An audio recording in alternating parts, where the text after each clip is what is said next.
Back once again for the Wrestling Masters, Carl and Anthony. Power to the people. Hello, one and all. Welcome to another edition of the A2theK Wrestling Show. I am your host, K Money. Joining me as always, the A-lister. It's Anthony. Anthony, say hello to the people. Hello, another fine week we've got. I like the title A-lister, Carl. That's a good one. That's might try and keep with that one. Yeah. Another fun-filled week. In fact, quite a different week in wrestling, Carl. Let's be honest. We've got the crowds back, which, I don't want to sound like Mr. Bitter already, but it's made a lot of people's views on things very fucking different.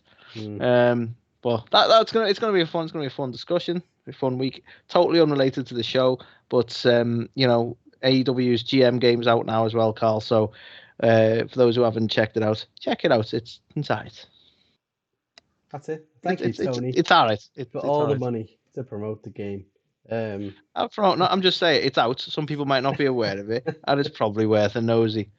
No, it's good. I've played it for a bit. Is it news? It's not news, but it's there, and yeah, it's there. It's out, and yeah, it's a fun way to pass some time, I would say. It is. I mean, the pricing on some wrestlers in game is a bit squiff, but whatever. In the real world, you can have me for $20. So, Anthony, as we always do, we run down the news. But before we do that, it's time for A2theK's little known fact of the week, and Road Dogg will sing us in. Oh, you didn't know? Love him. Love Road Dogg. But Anthony, being that Money in the Bank has just happened, and being the fact that Money in the Bank almost guarantees a WWE title win. Does it? Well, let me hit you some stats right now. There's been over 80... Be a straight fax machine right now. Of all the languages, I'm choosing to speak facts, right? There's been over 80 entrants in the Money in the Bank ladder match, with 24 overall winners, of which 20 of them have gone on to win the title, Anthony. So I can't do maths very well, but that's like 80% right? 85% or more. Who are you, Scott Steiner? I don't know, but the math adds up. Not, the numbers don't lie, and it spells disaster for you, sacrifice.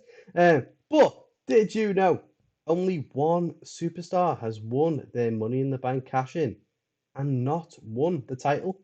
How, Anthony? How might that be? Any ideas? Not a clue, Carl. Regale me with your tale. I will regale you. So, of course, I am talking about John Cena. And you might not be able to see him, but if you could see he didn't bring home the title in his Money in the Bank. That's not like John at all. I know, he gets all the titles. But on the 1000th episode of Monday Night Raw, Cena challenged CM Punk for the title using his cash-in, and John Cena would go on to win that match via disqualification. And as we know, titles don't change hands on disqualification. So Big Show, of all people, got involved some way, and it led to John Cena winning the match via DQ. And yeah, therefore the title didn't change hands. So he won, but no title. And there you have it. Now that is the very definition of a fun fact. There you go. That is a fun fact. All the facts. And, I wonder how the winners of this year's Money in the Bank will get on, because, obviously this is filmed way in advance of the pay-per-view happening. Way in advance. And especially way in advance of the following night on Raw. Way in advance. We don't know anything about anything. Way. We don't anyway, usually. It doesn't matter when we record it. Well, that's true. But, you have to wonder, will we see any successful cash-ins this year? Hey? You know what? Hey? I'll bet you, Carl, that we do.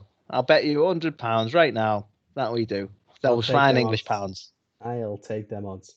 But that was A2theK's little known fact of the week, and we're going to play in Road Dogg to sing us out once again. Oh, you didn't know? Perfect. Anthony, what's in the news this week? Well, I'll tell you, Carl. Tonight in the Ringside Report, we have one. Frankie Kazarian is now working for Impact, potentially, being seen at some tapings recently. We have Impact being very interested signing WWE's Buddy Murphy, or formerly WWE's Buddy Murphy. We have WWE using TikTok to find a new SummerSlam ring announcer. We have Ray Phoenix set to make his return to AEW soon. We have a trailer for AEW's new weekly show, Rampage, has been released. We have, again, another former WWE star, Mojo Rawley, maybe looking to take a step into acting post-WWE. We have Harry Smith, or Davey Boy Smith Jr., as I believe his ring name is now, has been seen back at WWE. We have Bray Wyatt responding to fans on Twitter regarding his absence. We have Kurt Angle poking fun at Conor McGregor. And then lastly, Carl, this just in, hot off the presses, didn't know it was there. We have Braun Strowman getting some new merch on WWE Shop. What could this mean? Is he coming back? Find out shortly. So, okay. Carl, do you want to kick us off with good old Frankie Kaz? The Kaz. So, is Kaz coming back to Impact Wrestling? Yes, he is. So, good. Cool. He has been seen in Impact Wrestling tapings. Fightful Select have reported that Kazarian was backstage at the Nashville show on the tapings this past Sunday, and is also appearing on the following day's promotion show as well. So Kazarian, as we know, has been working the Elite Hunter storyline in which he is going after members of the Elite in AEW. But now we might see him show up in Impact once again. So obviously he's got this storyline going on with the fact that he's trying to avenge Christopher Daniels and obviously his retirement and the breakup of the team, for their storyline in AEW. But yeah, interesting that he's now appearing once again in Impact Wrestling. Doors open everywhere. All the doors. People raised in a barn, damn it, close some fucking doors at this point. No, it's interesting, because we haven't mentioned it on the news because this is just relating to the results of a show that we don't cover. But obviously, Slammiversary hinted at a lot of doors being open. With obviously Thunder Rosa showing up, so it suggests some working between Impact and NWA. We had what's her name, Chelsea Green rocking up. We've had various names showing up at Slammiversary. A New Japan star, the Switchblade, what's his name, Carl? White. What's his name? Jay White showed up. Leader of the Bullet Club. So it shows that it's not just AEW with these relationships. Impact are starting to benefit from the working relationships with these other parties as well. So it could make for some very interesting few years for wrestling if it keeps up. Well, the belief is at pay-per-view name that I cannot completely confirm. Is it Bound for Glory? Is there something else? I don't really know. I think it's Bound for Glory. The next big Impact pay-per-view, we are going to see a true crossover of AEW, of New Japan, of NWA potentially, and yes, Impact itself. AEW? Yeah. Did you mention AEW? I don't know, probably.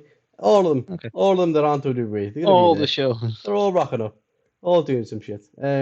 Which is an exciting time to be alive. Obviously, it paints a picture back in the days of the territories. A lot of people, never got to see that unfold. And now, potentially, here we are in like a modern era version of that, where there's a lot of different promotions. There's a lot of champions and then promotions, and a lot of them are showing up against each other. And it's the thing that a lot of people want. WWE have monopolized wrestling for the past few years. And so, yeah, I'm all for this. I think it's a fantastic opportunity to get people who aren't familiar with these other promotions, get eyes on the product, but also to, create some potential storylines. You've got the whole Bullet Club thing going on at the minute as well. So, yeah, a lot of stuff going on.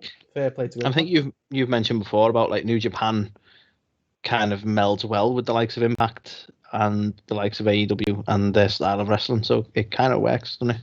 In all fairness, I don't think there's too much of a culture clash there. So, all interesting stuff. Speaking of interesting stuff, Carl, segue in for you right there. Speaking of Impact Wrestling as well, we have reports from Big Dave on his meltdown, known as the Wrestling Observer. We have reports that the Impact, whoever's in charge of Impact these days, are making a major play for the star formerly known as Buddy Murphy, or formerly known as Murphy, or formerly known as Buddy, whatever WWE left him with. And they seem extremely keen on adding him to their roster. What do you make of this one, Carl? I mean, Buddy Murphy is massively talented, and he is doing everything he can to fucking be swole at the minute. Like, he is packing on the fucking to be muscle. Fair, he's packing on it's one of them, like, because do you know what? He had the look anyway. He just wasn't really given the right storylines or the right opportunity, and I think he's been very outspoken about being very uncomfortable with the Aaliyah Mysterio storyline anyway. But like, we never really got to see the best of him in WWE, I don't think. So glad to see he's going to continue somewhere, and very much intrigued to see what the future holds for the man. Yeah, definitely. But I think is the future Impact? Could be indeed. But I think he has got a lot of talent, and I think if he can be repackaged in the right way that doesn't lean so much onto some of his shortcomings, obviously from a promo standpoint, and obviously his Australian accent, that wasn't going to fly in WWE as we saw. So hopefully he can, find a new character, find a new, way to resonate with the fans, because he is very talented in the ring. It's mad to think the guy we look at now is the same guy who was, 205 Live Cruiserweight champion, and you clearly see he's fucking heavyweight. Would not put him in that category at all. No. So yeah, he's definitely got the chops, and hopefully he'll land up somewhere that lets him evolve a character, because I think that's the missing piece for them. I think if he can get something over the line, I mean, at the end of the day, he got in with Alexa Bliss, so he's got something going for him. So if he can get that personality out, for everyone to see, that's all I'm saying. Got something. Never mind your Grand Slam champions. That's an achievement right there. Like, literally, he can get all the pop in the world. He just comes out and just goes, "I did that," and it's just like, yeah. Nice. But nice. No, best luck to him. I think it's a shame the way it unfolded, because even with the stuff he was doing with Seth, and obviously the Mysterio stuff that happened afterwards wasn't ideal, but he started to show his potential, I think, on the main roster, and he's definitely got it. So I think if he can find that character and he can do something to really make himself, I can absolutely see him being back in WWE in a couple of years' time. So best of luck to him. Yeah, definitely. And speaking of best of luck to all our TikTok followers out there, because WWE have issued a following press release announcing that their ring announcer for SummerSlam is open to a search via TikTok.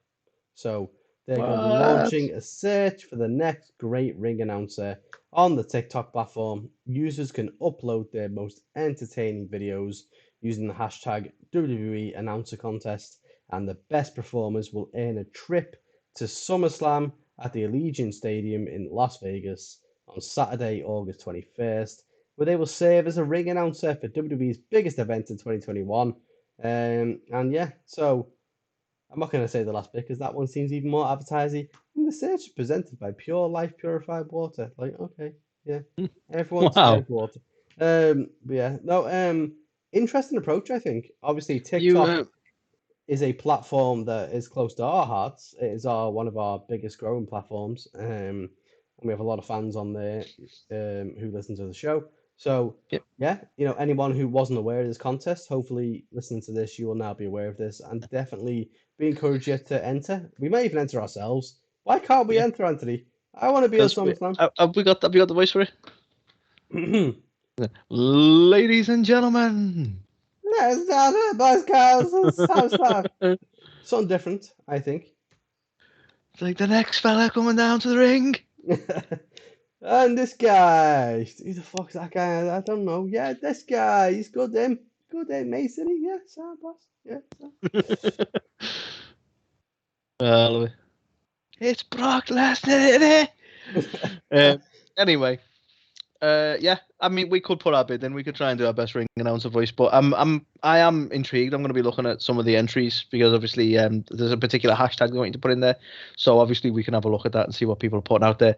And for those, like, obviously we're aware of it because that's the basis of our content, but there's a surprisingly big wrestling community on TikTok. So I am super intrigued to see what we get. And them's a fighting word for Anthony. He's like, yes, we are aware of a hashtag. We're going to look at it. And we will beat you. It's basically what he's saying. Wow. So you can bring everything you've got because yeah, we're gonna go for it, aren't we, Anthony? Oh yeah, we're gonna be the so we're gonna have to go against each other because I think they only want one announcer. So I mean, I'm gonna delete your videos, only leave mine up, that kind of shit.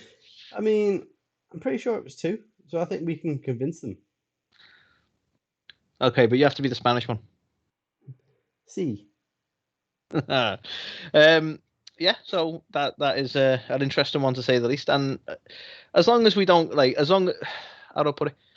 I don't know how this would work because I suppose you'd have to enter to be considered. But when there's such a rich community there, on TikTok for wrestling fans, and there's some great personalities on there, some people who I follow. And I've found from our TikTok who are just like they're really awesome. They give you great fun facts and stuff like that. Who I could see making a bid. But when you just go, and this is no disrespect to random name I'm going to pull off from TikTok fame, but if it goes like, oh yeah, and we signed like Bella Porch to be the ring, and I'll be like, what? Well, like, Anthony, they're not. Are you aware at the most recent UFC event they had Addison Rae be the special commentator? I totally know who that is. Really? She's like probably got more followers than the one you said. I just went off the one who's just made a song because apparently if you're on TikTok you can become a singer now. That's like a new thing. Oh fucking hell, man! Which is boss because I'm tone deaf and I'm on TikTok, so I suppose. Yeah, no, like Addison Rae, she is maybe the most followed person on TikTok, and she was recently the backstage interviewer for UFC. So. A lot of people things like that I'm like to that. But I would not react negatively. I'm not one of these people who's like I'm not going to go onto Twitter and just become a complete asshole about it or anything. But I just knowing the community that's on there already, I just kind of hope it goes to somebody who truly likes wrestling. Like we've seen them have a dabble with people who haven't really got any passion for wrestling or knowledge of wrestling when it comes to hiring people, and it's never worked. So maybe. I don't know. Be interesting to see what the competition results are. Anyway, is all I'm saying.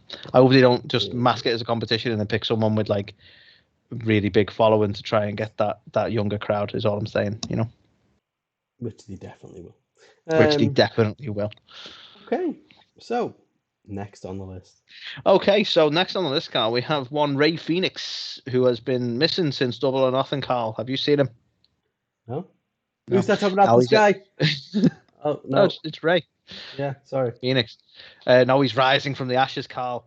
He is. It's a Phoenix joke. Come on, gotta give me that. At least a chuckle. I like that. Anyway, he sadly he had to miss Double or Nothing due to a groin injury, and he was set to be out of action for 6 to 8 weeks. Now, obviously, he's been doing nothing but rehabbing that groin. And rumor has it he's going to be, he is actually ready to return to the ring. So there's no official word on when he's going to be brought back. But according to the Wrestling Observer, he is ready to go.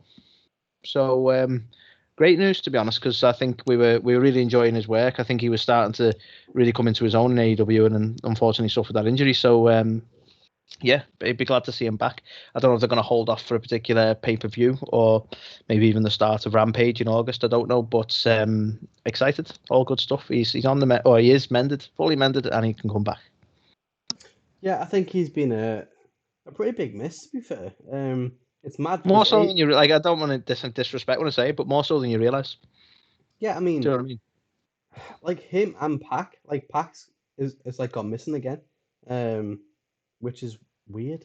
But no, I think Phoenix has got so much talent. I think he is a unsung hero in AEW, and I think he deserves all the credit and plaudits that he can get. I think a lot of people make that natural comparison, like, oh, it's just like, another Rey Mysterio or whatever. But nah, I don't know, he offers something else. I'll be honest, I think anyone who tries to make that thing, you go, oh, he's just another Rey Mysterio. It's like, so you just say that about any lucha star wrestler then? Yeah, exactly. Because that's all Rey Mysterio is. He's the big, don't get me wrong, he's a legend that I'm not disrespectful to say, but he's just the biggest lucha wrestler that WWE have. He's the biggest, smallest lucha wrestler. But he's the most mainstream, isn't he? Because he was popular in WWE, so he's the most mainstream of the lucha style wrestling that I think we know. Someone's gonna come at me with a really one from a different generation that I totally overlooked. But whatever. I don't think having the same. I think it's unfair when people do that. People do that. I've seen it many a time. But when people try and make that, you naturally make the comparison because they're similar style of wrestling. But yeah, they're not this. He's not just a rip-off. No, definitely not. I think he's been one of the brightest performers on AEW. So I am keen to get him back. How he fits into the whole Death Triangle thing going forward, who knows? But yeah, I think he's missed, I would say. So yeah, be great to have him back with the growing roster of fantastic talent at AEW right now. Indeed. And speaking of growing fantastic roster talent on AEW right now, it calls for a second night. It does. AEW Rampage has been announced, and we've seen its official trailer for the first time. And I've got to say, as an AEW fanboy, it's fucking boss. I like it. You big fanboy. Do you like your wrestling with cheese on it? Yes, I do. The more the merrier. No, I mean, fucking hell, what more can you want? I think it is a super wise approach to have a 2-hour main show and a 1-hour new show coming in. And obviously, it's coming in on a Friday. It's coming in after SmackDown. It's going to be the setup for the pay-per-view. I don't know, I can't find any flaws with it really. I think I can't remember the actual quote that's on the trailer, but it's something like less, something more action. Basically, less commercial breaks, more action. And yeah, so I think a lot of people have said oh God, it's gonna be like another AW Dark where it's just all wrestling. We need promos to sell stories, etc., etc. And it's well, no, there's still gonna be stories. There's gonna be angles, everything that goes with that. But I think this is a final chance for them to, as a lead into the main pay-per-views, to really sell the feud and bring it home. So yeah, I mean, for me, I'm excited for it. Need that. Yeah, I think the fact it's only 1 hour as well. I think the trailer was cheesy as fuck, but I am looking forward to it. I do think it's going to be a good thing for them. I think the main thing they need, and I know it's not always in their control, but I think consistency is key. I think if people know it's on every Friday night, more often than not, then it'll do all right. But we've seen with Dynamite, if they keep moving days, some people forget it's on. Oh, it's on a Saturday this week. I didn't know. Yeah. Do you know what I mean? And they can't keep moving it around. I think they need some consistency in that sense. And I'm hoping the introduction of Rampage will help that, because Rampage, am I right in saying, is still on TNT, but Dynamite is on TBS? So I think, or are they both TBS now? I'm not sure. I think both of them will be TNT until August, September time. When they will both move to TBS, but I could be wrong. I'm not fully sure. But it's weird. I think, to your point, it's so bad to have a consistent time slot and move it every week to a different fucking time slot. It was just happening for random shit. We are kind of AEW fanboys. I'm trying to be honest about that, right? But we do try and be fair. And that's one thing I've always been sort of trying to be honest about, is the fact that is a bit of a problem, that they move around that much. I'm not going to try and pretend like it's not. No. They do. It is too much. Indeed. So, yeah, I mean, I don't know, a third hour of AEW, mainstream, yes, I think we'll be fine in, separate installments. I think obviously Raw 3 hours. I think. But can't we too long? But Dynamite? Can't we just make Dynamite 3 hours long and then not have the other show? I mean, wouldn't that work so much better having a 3 hour long show? Stop it. Yeah, 3 hours is a terrible idea for any company. Sorry, WWE, you need to really drop that. But yeah, I think 2 hours as the flagship show in Dynamite, and then an extra hour to hype up pay-per-view and bring things home in Rampage, I think could prove good, but remains to be seen. I think a lot of people worry this is going to be like another Dark or another Dark Elevation, where it's just, a lot of third-party guys, almost like a Sunday Night Heat vibe. But AEW have been very kind of, come to the forefront and said that won't be the case. This is a, same tier level as Dynamite. So, yeah, hopefully it'll be an hour of non-stop action with good promo and, story selling capability leading into the pay-per-view. Do you know what? Slightly unrelated, but it comes to my mind when you mentioning like the levels of shows, like it being pitched as like a heat level show and stuff like that. What I found interesting this week, and I don't know if you've seen it, but I'm seeing it more and more, is that the comparison of Dynamite to NXT seems to be going away in favor of a comparison to SmackDown. Now, I don't know if that's just because of the live crowd element and it's going to calm itself down, but I was seeing a lot of it on social media, people being like AEW's like, SmackDown did better than this, and SmackDown had a bigger crowd, and SmackDown this, SmackDown. It's like, hang on, when did we start comparing them to SmackDown instead of NXT? Like, I felt the NXT comparison was a fair one. Like, SmackDown's well established, been going a lot longer. Like, and gets viewers regardless. Biggest network in America. Yeah, and it's like, I don't know if it's like, is it a good thing that they've now surpassed NXT in that sense? Even to the people who hate it and love WWE, even they're not going to bother now. They're just going to compare it to a bigger show. To me, I'm just looking at it like, well, if you happen to compare it to SmackDown, they're doing something right. I mean, yeah, defo. I don't know. It was a strange one for me because I noticed, but again, I don't know if the comparison was there just because like, obviously Dynamite was in front of a live crowd, as was SmackDown, whereas NXT, I don't think it was. Wow, I should really know that. Was it? I think it was. It was? Yeah, so I don't know what the fuck they're on about. But yeah, I saw a lot of comparison to SmackDown. I'm like, oh, we're playing that now, are we? And then when that starts failing, we start comparing it to... Oh, no, we won't compare it to Raw. SmackDown does better. I think it was because of the surge that SmackDown got from having a live crowd. So they were like, well, let's compare it to that for some reason. I'm like, yeah, I don't know. It doesn't. It honestly doesn't make any sense. You've got 3 shows, 3 well-established shows, 2 of them that have been going for well over a decade, and you pick and choose what one you want to compare it to, so you can always win. Yeah, that's a fucking fair fight, isn't it? Yeah. I don't know. I think the one thing I can say is that live crowds coming back has been a fucking breath of fresh air to oh my god promotion. I knew we missed it. But like there's it's a totally different fucking show. It's a totally different fucking show. I will say, I'm an AEW fanboy, absolutely. But I'm also a fucking WWE fanboy. That's never. Come on, you've been watching WWE since what, 1992? Yeah, exactly. And it's been awesome. Like, just having the fans back and just having WWE try the last couple of weeks, the last week or so, it's been night and day versus what we've had, and long may it continue. May it continue. Totally agree. So yeah. So I'll move on to the next one, Carl, or we could talk about this all night. The next one. Is it me? Is it you? I don't know. It's you, isn't it? Is it you? I don't know. Me?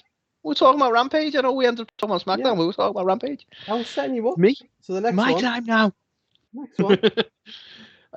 So Carl, did you know Mojo Rawley has very recently been speaking to I don't know, some little show, TMZ. I don't know if you've heard of them, TMZ Sport.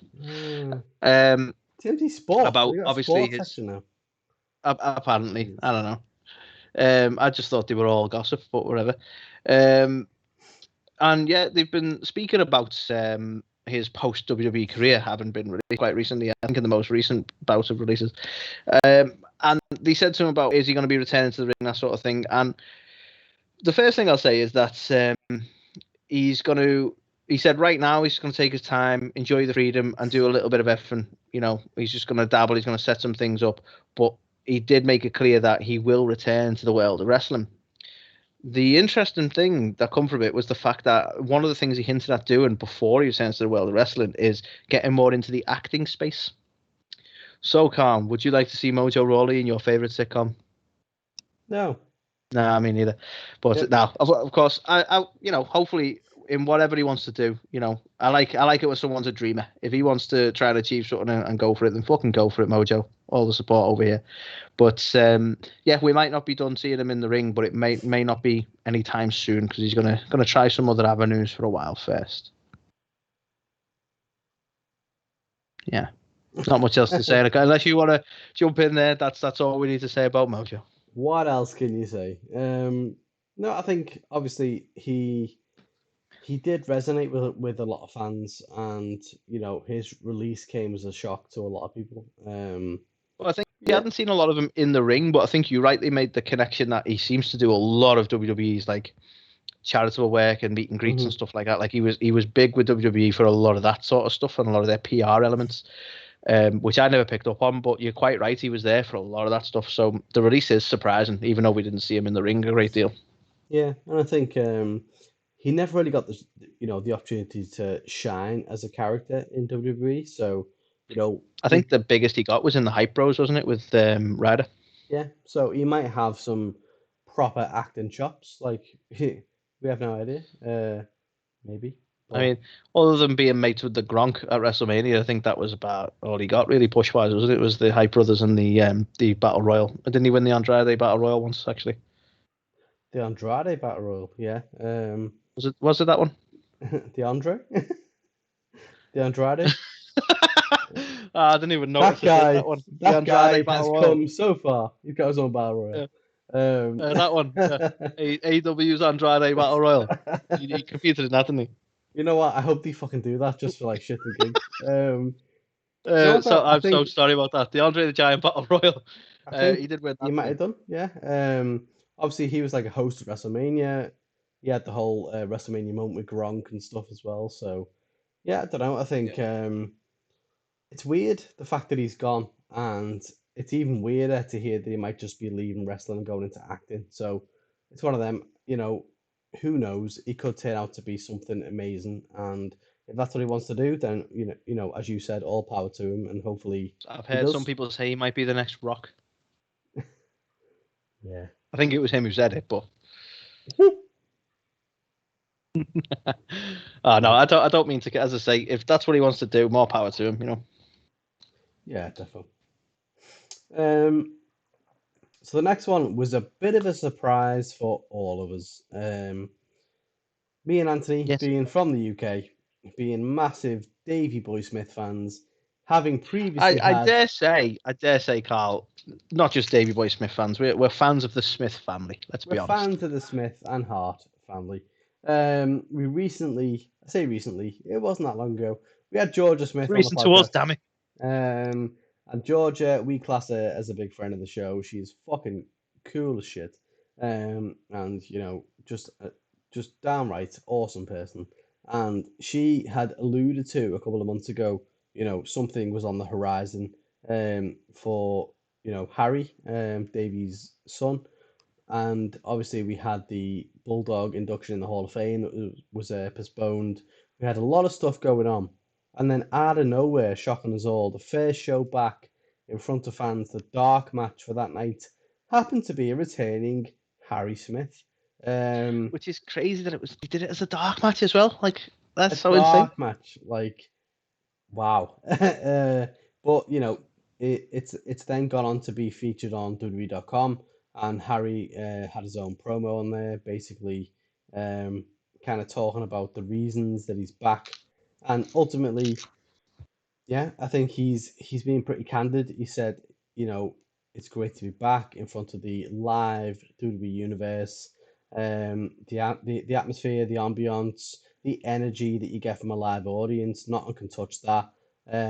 He basically said the past 10 years he's been going around the globe, making himself the best competitor he can be, all over Japan, all over Europe, and that's why he's back, and he's going to try and show exactly how much Harry Smith has grown over these past few years.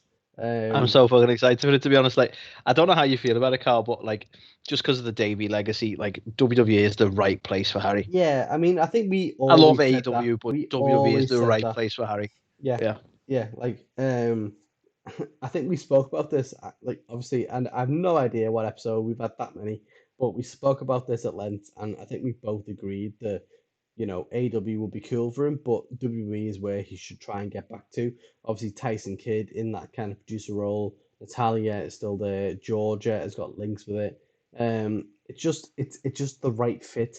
I think for it's me, just that legacy, like that's where his dad, like as like that's where his dad made his name. Let's be honest. Like I know he's been big in other places, but like WWE was like that was the fame maker, wasn't it really? And it's so fitting that's where he returns to. That's like his dad's house, really. And I think it's mad to think how long ago it was that we saw him in WWE. Like it feels not that long ago, but it was like 10 years plus. It's scary, that, isn't it? Like, because I think they actually put up a picture of him, like, in the new Hart Dynasty or whatever they were calling themselves, the faction at the time, in that faction's gear and all that. I'm like, it's even weird seeing him without the Union Jack and all that. It's like, and like you say, it doesn't feel that long ago, but it fucking was. Yeah. So I think, look, I'm dubious. Like honestly, I am. In terms of how they use him and where he goes, especially, he makes his return on a dark match, which isn't ideal. But look, I think it's the right place for him, and if he can, get some TV time. Roll on the feud between him and Drew McIntyre. I mean, fuck it. I just want to see your head explode. It's the only reason I want that one. Yeah, just fanboy explosion. It's gonna be like Master Exploder in Tenacious D. Like, yeah, head will explode. Did not mean to blow your mind. So yeah, that is potentially going to happen. But no, it's amazing to have him back. It's amazing to have him back as part of the main roster. There was a lot of talk about him going to NXT UK or even going down to NXT, and by all accounts, he's potentially back on SmackDown. So I'm eagerly awaiting whether or not he will make that main roster debut in front of actual audience and on television, because he deserves it, in my opinion, and I want to see him do well. I feel like even SmackDown suits him because it was a SmackDown show, wasn't it? And I don't know, I want to see him on SmackDown, and purely for selfish reasons. It's the show I cover, and I was never going to watch NXT UK as much as I should, patriotism all that, but no, SmackDown, just the right fit, isn't it? It's fine. I get Karrion Kross. Yeah, that's going to go well for you. I'm sure he's not going to lose on his debut match. Yeah.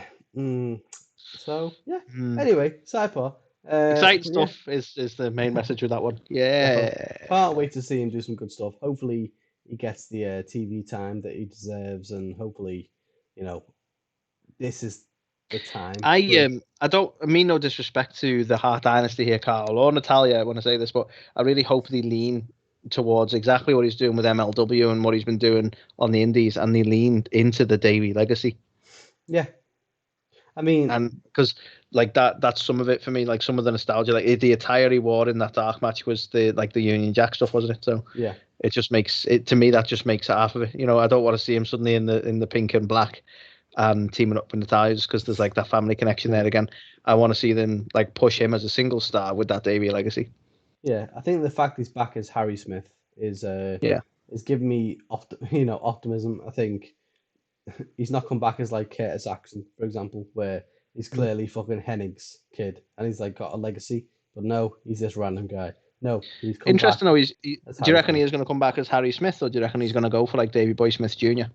Well, they billed him as Harry Smith, and he was interviewed as Harry Smith. So I think just with it being a dark match, they have time to retool some things, or do you think they're going to go for? Mind you, it's probably less confusion is not the right word, but it'd be better to go with Harry, isn't it? In all fairness, for WWE's sake. Yeah, I think as long as to your point, they make it clear that he's Davey's son. He doesn't need to be Davey Jr. He can be Harry Smith as long as he is, Davey's son. So hopefully that is the story that plays out.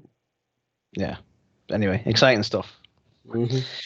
So, Carl, moving on. This is a short one, but one that I feel like we needed to touch on, and that was the fact that obviously Bray Wyatt has been missing from WWE for some time now. Originally, it was cited that he needed some time off after dealing with the loss of his really close friend Brody Lee, and rumor has it now that he's still off TV. Well, we know he's still off TV. That's not a rumor, but that no one's actually sure the reason for the absence at this point. Obviously, outside of the business, one thing they've been able to confirm is that there's no like heat or anything in terms of upper management. People all still seem to have a lot of time and a lot of respect for Bray, so it doesn't seem like that's the reason he's out of the biz.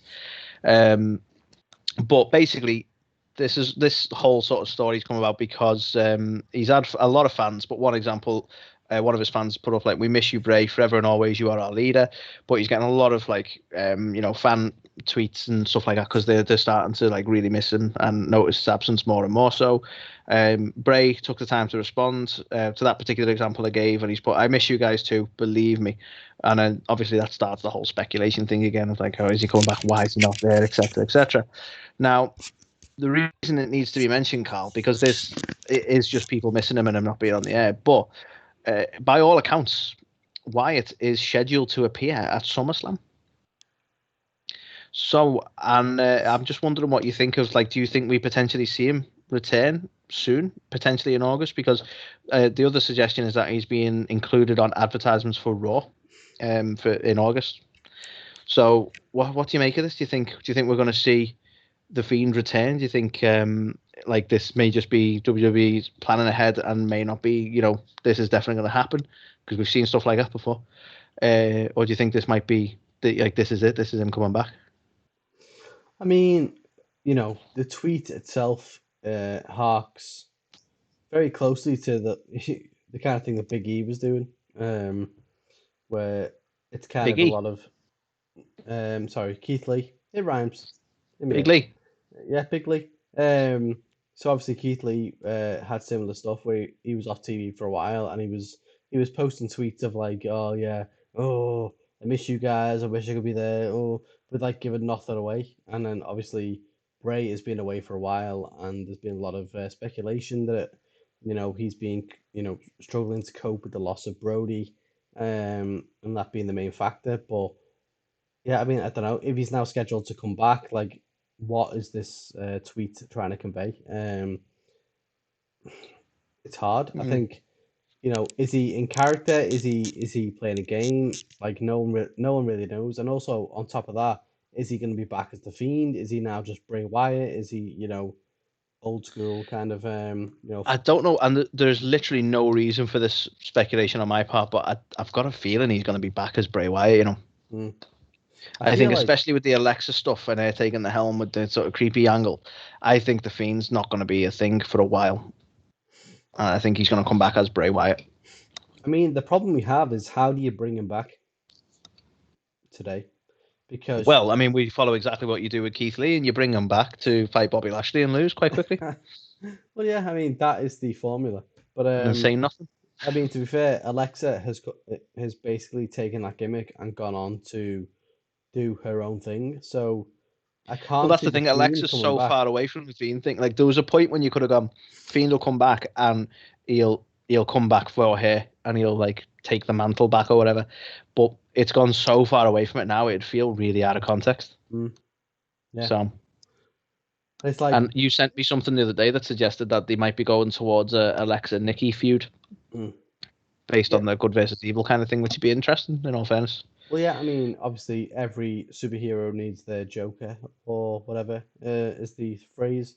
So that seems to be the way they're going. Obviously, Alexa is congratulating Nikki on every achievement she makes on social media.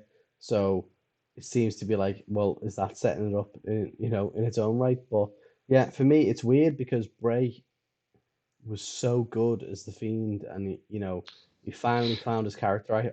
I felt that was gonna give him some kind of longevity in the business, and now he seems to have given that up for Alexa. And it's like, if he comes back, where does he fit in? Because thing is, he's that much of a creative guy, though. I don't worry for him in that sense. I think he can come up with something else.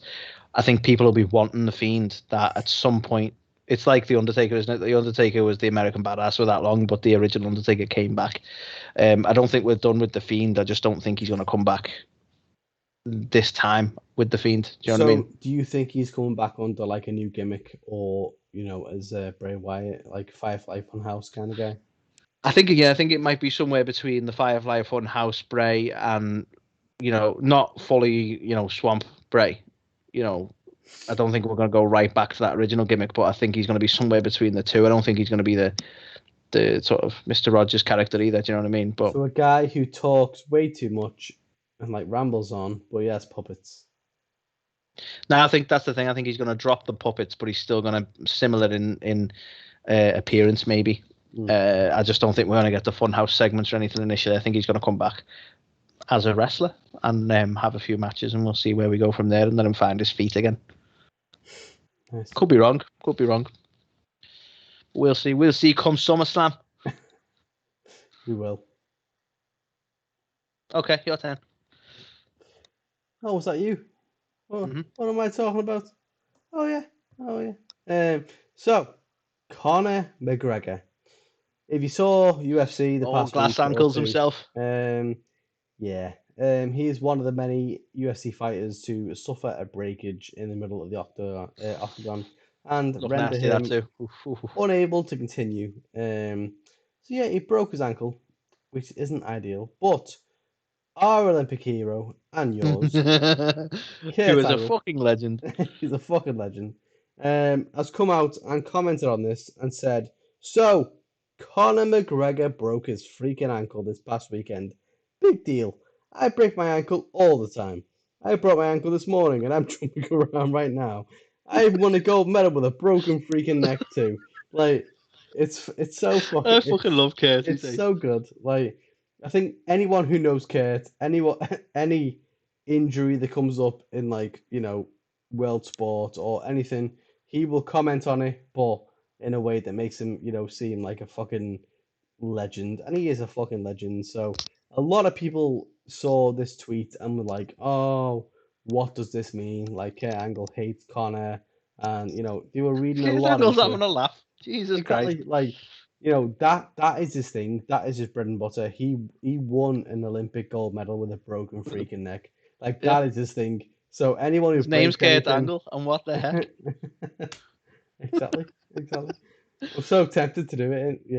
Yeah, I won't. But no, like, honestly, like, he is very clear on, his achievements, what he's done, but he's not a dick at the same time. He knows that, there's a lot of fantastic athletes out there who suffer injury and stuff like that, and he is very much in character as Kurt Angle when he goes, well, do you know what? That's nothing because I did this. And I think very much the fact that he was joking, like, I broke my ankle this morning and I'm jumping around, like, exactly. that makes it very clear he's taking the piss, guys. Exactly. But yeah, I think a lot of people took offense to it, and a lot of the McGregor fans were kind of like, that's so disrespectful, and it's like, well, he's clearly joking. You're a fan of Conor McGregor, and you don't like disrespect. Exactly. Like, what the fuck? Who the fuck is that guy? I think Conor and McGregor would even appreciate this. Exactly. So I think it's a bit of a nothing story, but at the same time, we're gonna mention it because it just tickled me. Kurt Angle, fucking legend, weighing in on obviously a horrendous injury for Conor, but in a way that only Kurt Angle can, and in a way that gets a lot of wrestling fans, just completely popping for it. So. Yeah, obviously, we wish the speediest of recoveries to Conor. Hopefully, he gets his rematch again with Dustin Poirier, and we can see once and for all who will win the trilogy, because the last one we won't count it due to the circumstances. But yeah, Kurt Angle, Conor McGregor. Unrelated, but here's a fun fact for you. Did you know the UFC has adjusted CM Punk's win-loss record? I do, because the second guy he fought. Second guy, the one who was being a bit of an asshole about it. Yeah. Was it marijuana or something he's supposed to? I just read substances, so I'm not sure what it was. Yeah. I assume marijuana. Yeah. But he was only lost one. He was just toying with him. He's only lost one, and the other one was a no contest. Yeah. But yeah, to be honest, like, I didn't like the other guy. I felt he was toying with him way too much anyway. Like, I get it. He's not a UFC fighter and he shouldn't have been in there, but just fucking end the match, man. But yeah, so another little fun fact for you, Carl. Like it. Right, last one, Carl. Strange one. So you'll be well aware that Braun Strowman was released by WWE quite recently. One of the more shocking releases as well. And obviously since then we've had reports that AEW have been very interested in signing him. that he has been very keen to work somewhere. He said that he's ready to fight, and he compared the non-compete clause as being in jail and that sort of thing. So he seemed keen on getting on and getting somewhere, and everyone's speculating, where's he going to go? Where's he going to go? Well, interestingly, Carl, this week we've seen WWE Shop releasing 2 pieces of merchandise for Braun Strowman with the tagline "Monsters are real" on. I think we've got a T-shirt and a tank top. So this leads me to think, are they signing him again? Is this one of them renegotiate contracts because they offer him stupid money? Probably. I'll have you back just for half the amount we had you before, bro. Now, I think by all accounts, Braun was one of the ones who signed the massive contract when they were shitting the bed about AEW back in the day. So it's very clear that could be a possibility, but also the merch isn't actually new. So he wore the stuff before he was released. So a lot of people that could be a little bit different then, because that could be them shifting the surplus, couldn't it? Exactly. So a lot of people have said they're putting it on their site now to kind of sell through it at full price before they have to mark it down. So maybe I actually hadn't seen the Monsters Are Real tagline or merch before, so that I thought it was new. Just ruined my whole story. Sorry. No, fuck it. I'm just going to watch TV for a while. I'll leave you to the show. Fine. Okay. Train noise. Woo woo. So yeah. Woo woo woo. Oh no, wrong one, sorry. Yeah, so purely speculative, and it might be that they're just trying to get rid of all the stuff that they got stuck in the warehouse of Braun's. But I can't believe they never tried to sell train sets. Wouldn't that have just made sense? Would have. Little conductor Braun, just like or just terrifying Thomas the Tank Engines with Braun's face on them. Yeah. Like anyway, crossover I can get behind. You know what I mean? I love it. So that is the news this week, Carl. We ended on a speculative Braun Strowman piece. So we're going to take a short break, I believe. We're going to use the restrooms and what have you, and then we're going to be back with This Week in Wrestling, followed by our opinions on the recent pay-per-view, Money in the Bank. We will, and these guys are going to tell you why we're awesome.